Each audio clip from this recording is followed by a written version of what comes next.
আমি একটা মাহফিলে আমি একজন মুরব্বী মানে বয়স্ক মানুষ মাহফিল থেকে বের হয়ে যাচ্ছিল, তো এটা আমি কখনো অ্যালাউ করি না যে আমি যতক্ষণ আলোচনা করব সবাই থাকতে হবে, একজনও যেতে পারবে না, কারণ আমার বিক্ষিপ্ত কথা তার কাছে বিক্ষিপ্ত একটা মেসেজ যাবে, কিন্তু আমার পুরাটা আলোচনার ভিতরে কিন্তু একটা মূল থিম থাকে।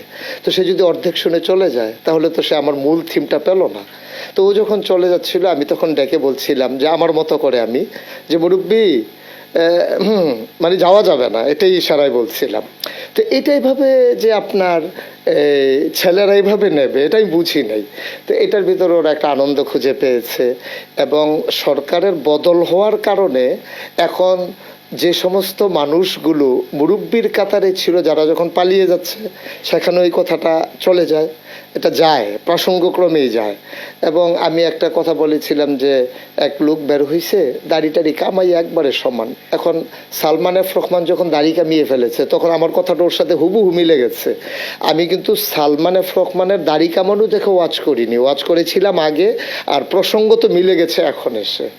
তো এখন যখন যাই আমার গ্রামে হোক বাইরে হোক শহরে হোক, আমি দেখি রিক্সার পেছনে লেখা মুরব্বী, তারপরে আমার ছেলেরা যখন গ্রাফিতি করেছে ওয়ালে ওয়ালে সেখানে লেখা আছে, তারপরে সোশ্যাল মিডিয়া আপনি যদি 100 রিলস দেখেন সেখানে দেখবেন 50টা রিলস হচ্ছে মুরব্বী।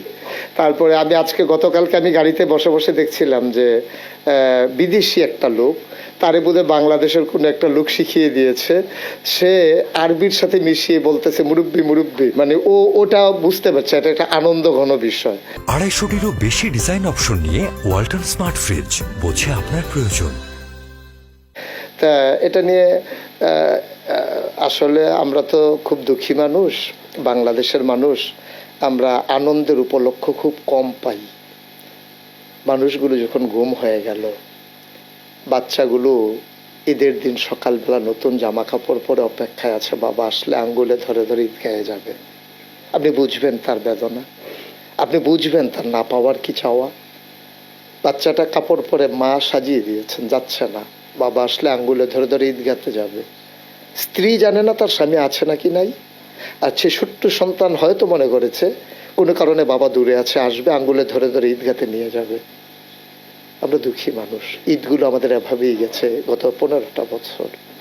অনেক মানুষ গুম হওয়া, সে মানুষগুলো সন্তানগুলো ঈদের আনন্দ বুঝেনি, বিধবা না হয়েও বিধবার স্বাদ গ্রহণ করেছে আমার দেশের মায়েরা। আপনি বুঝবেন না এই যে কেমন আকুতি, সেই কষ্টের মাঝে দ্বিতীয় স্বাধীনতায় আমার মুরব্বী বলা যদি একটু আনন্দ দিতে পারে, আমি মনে করি 15 বছরের দুঃখ তাদেরকে ভুলিয়ে দেওয়ার জন্য একটা শব্দই যথেষ্ট। এই সময়ের যারা তরুণ মুরব্বীরা আছে তাদের উদ্দেশ্যে ছোট্ট একটা বার্তা দিবেন। আমি মনে করি যে যেদিন গেছে একেবারেই গেছে, কিছুই তার নেই বাকি। সুতরাং আমার যারা নতুন প্রজন্ম, আমি বারবার বলি তাদের চোখে আমি বিশ্ব দেখি, তাদের হৃদয়ে আমি ভাবতে শিখি। সুতরাং আমাকে যারা ফলো করে, আমার কথায় যারা আনন্দ পায়, আমার বেদনার্থ কথাগুলো যাদের হৃদয়ে রক্তক্ষরণ ঘটিয়ে চোখে অশ্রু হয়ে ঝরে পড়ে, আমি তাদের জন্যে এই চ্যানেল আইয়ের মাধ্যমে আমার বার্তা হচ্ছে আমরা জেগে উঠি, আমরা গর্জে উঠি, আমরা জানিয়ে দিই আমরা ছিলাম, আমরা আছি, আমরাই থাকবো ইনশাআল্লাহ।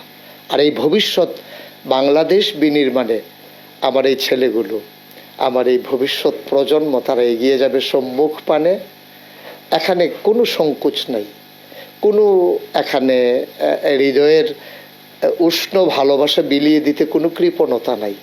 সবাই মিলে সবাইকে ভালোবাসি, সবাই মিলে কাঁধে কাঁধ মিলিয়ে আমার কাগজে পত্রের সোনার বাংলাকে প্রকৃত অর্থেই সোনার বাংলা হিসেবে গড়ে তুলি। মুরব্বী মুরব্বী যেমন করে বলেছিলাম ওঠা যাবে না, আমি যুবকদেরকে বলি হে যুবক তুমি এগিয়ে যাও সম্মুখ পানে, থেমে যাওয়া যাবে না।